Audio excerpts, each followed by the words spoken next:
Breaking news বিকেলে নির্বাচনী প্রচারণায় পে স্কেল নিয়ে বিএনপির অবস্থান জানালেন তারেক রহমান। তো দর্শক, নবম পে স্কেলের আজকের সবচেয়ে বড় নিউজটি শেষ পর্যন্ত দেখুন এবং শুরুতেই চ্যানেলটি সাবস্ক্রাইব করে রাখুন পরবর্তীতে নবম পে স্কেলের সকল আপডেট সবার আগে পেতে।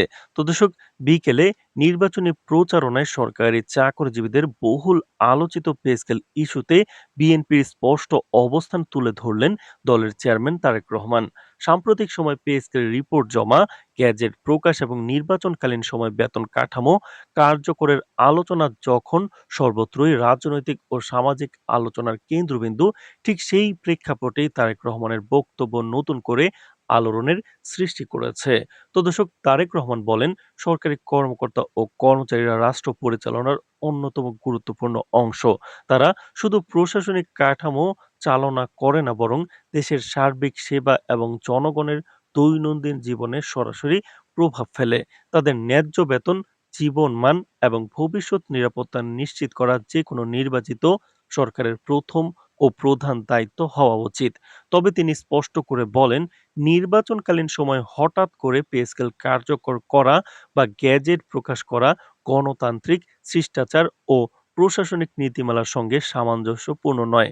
তার ভাষায়, নির্বাচনের আগে এই ধরনের গুরুত্বপূর্ণ সিদ্ধান্ত নেওয়া মানে একটি অনির্বাচিত ব্যবস্থার মাধ্যমে ভবিষ্যৎ সরকারের উপর চাপ সৃষ্টি করা। এটা স্বাভাবিকভাবে কোনো দেশের প্রশাসনিক স্থিতিশীলতার জন্য ক্ষতিকর। তো দর্শক, বিএনপির ভারপ্রাপ্ত চেয়ারম্যান আরো উল্লেখ করেন, বর্তমান অন্তর্বর্তী সরকার প্রধান দায়িত্ব পালন করছে একটি নিরপেক্ষ ও গ্রহণযোগ্য নির্বাচন নিশ্চিত করার জন্য। পে স্কেলের মতো সংবেদনশীল আর্থিক ও প্রশাসনিক সিদ্ধান্ত নেওয়ার অধিকার সম্পূর্ণরূপে নির্বাচিত সরকারের হাতে থাকা উচিত। তো দর্শক, ভিডিওটির এই মুহূর্ত পর্যন্ত যারা দেখছেন চ্যানেলটি সাবস্ক্রাইব করে রাখুন পরবর্তীতে নবম পে স্কেলের সকল আপডেট সবার আগে পেতে। তো দর্শক, তিনি অভিযোগ করে বলেন যে নির্বাচনের আগে কিছু মহল রাজনৈতিক সুবিধা আদায়ের জন্য পে স্কেল ইস্যুকে ব্যবহার করার চেষ্টা করছে, যা শেষ পর্যন্ত সরকারি কর্মকর্তা কর্মচারী, সাধারণ মানুষ এবং পুরো অর্থনীতির জন্য অনিশ্চয়তা তৈরি করতে পারে। তারেক রহমানের বক্তব্যে আরও উঠে আসে, সরকারের উচিত হবে দীর্ঘমেয়াদী নীতি, রাজস্ব পরিস্থিতি, অর্থনৈতিক বাস্তবতা এবং সাধারণ মানুষের জীবনযাত্রার ব্যয় বিবেচনা করে পে স্কেল কার্যকর করা। হঠাৎ করে অতিরিক্ত বা অনির্বাচিত সিদ্ধান্ত নেওয়া পুরো অর্থনীতির উপর নেতিবাচক প্রভাব ফেলতে পারে। তিনি বলেন, আমরা জনগণের সঙ্গে প্রতিশ্রুতি করছি, নির্বাচিত হলে সরকারি চাকরিজীবীদের স্বার্থের কথা সর্বোচ্চ অগ্রাধিকার দেওয়া হবে এবং বেতন কাঠামোর যে কোনো পরিবর্তন জীবনযাত্রার ব্যয়ের সঙ্গে সামঞ্জস্যপূর্ণভাবে বাস্তবায়িত করা হবে। তারেক রহমান এদিন আশ্বাস দেন যে বিএনপি ক্ষমতায় এলে সরকারি চাকরিজীবীদের স্বার্থে বৈষম্যমূলক বা তাড়াহুড়ার সিদ্ধান্ত নেওয়া হবে না, বরং বাস্তবসম্মত এবং ন্যায়সঙ্গত পে স্কেল প্রণয়নের মাধ্যমে সকল কর্মকর্তা কর্মচারীর উন্নত জীবনযাত্রা নিশ্চিত করা হবে। তিনি বলেন, আমরা বিশ্বাস করি কর্মচারীদের ন্যায্যতা এবং স্বচ্ছতা নিশ্চিত করা রাষ্ট্র পরিচালনার মূল ভিত্তি। এজন্য দায়িত্ব নেওয়ার সঙ্গে সঙ্গে পে স্কেল পুনর্মূল্যায়ন করা হবে এবং জনগণের চাহিদার সঙ্গে সমন্বয় করা হবে।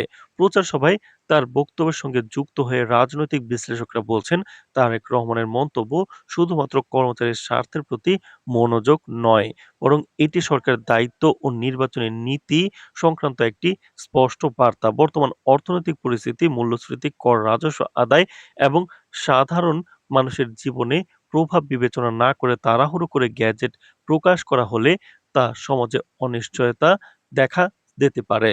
রাজনৈতিক মহলে ধারণা করা হচ্ছে, তারেক রহমানের এই বক্তব্য বিএনপির নির্বাচনী কৌশল এবং প্রশাসনিক পরিকল্পনার সূচক হিসেবে দেখা যেতে পারে।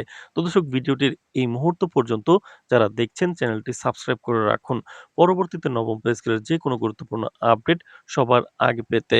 তো দর্শক, এদিকে সরকারি কর্মকর্তা কর্মচারীদের একাংশ তার বক্তব্যকে বাস্তবসম্মত ও সময়োপযোগী মনে করছেন। তারা বলছেন, নির্বাচনকালীন সময়ে হঠাৎ বেতন কাঠামো পরিবর্তন করলে বিভ্রান্তি সৃষ্টি হবে এবং কর্মীদের মধ্যে অনিশ্চয়তা তৈরি হবে। অন্যদিকে কিছু বিশ্লেষক আশঙ্কা প্রকাশ করছেন, পে স্কেল কার্যকর না হওয়ার কারণে কর্মকর্তারা নিরাশ হতে পারেন। তবে বিএনপি নেতারা এ বিষয়ে পরিষ্কার বার্তা দিয়েছেন, এটি কোনো বিরোধিতা নয়, বরং সঠিক সময়ে সঠিক সিদ্ধান্ত নেওয়ার পক্ষে দলের অবস্থান। সব মিলিয়ে নির্বাচনের আগ মুহূর্তে পে স্কেল ইস্যুতে তারেক রহমানের স্পষ্ট বক্তব্য রাজনৈতিক অঙ্গন ও প্রশাসনিক মহলে নতুন ধরনের আলোচনা শুরু করেছে। পে স্কেল ছাড়াও ভবিষ্যতে সরকারি চাকরিজীবীদের জীবনমান, বেতন কাঠামো এবং আর্থিক নিরাপত্তা নিশ্চিত করার প্রতিশ্রুতির মাধ্যমে বিএনপি নির্বাচনী প্রচারণায় নিজেদের অবস্থান শক্ত করার চেষ্টা করছে। নির্বাচনের দিন যত ঘনিয়ে আসবে, ততই এই ধরনের সংবেদনশীল ইস্যুতে রাজনৈতিক বক্তব্য, প্রতিক্রিয়া এবং সমালোচনা আরও জোরালো হবে, এমনটাই ধারণা সংশ্লিষ্ট রাজনৈতিক বিশ্লেষকরা ব্যক্ত করেছেন। তো দর্শক, নবম পে স্কেল এবং মহার্ঘ ভাতার যে কোনো গুরুত্বপূর্ণ আপডেট সবার আগে পেতে চ্যানেলটি সাবস্ক্রাইব করে রাখুন। আজ এ পর্যন্তই, ধন্যবাদ।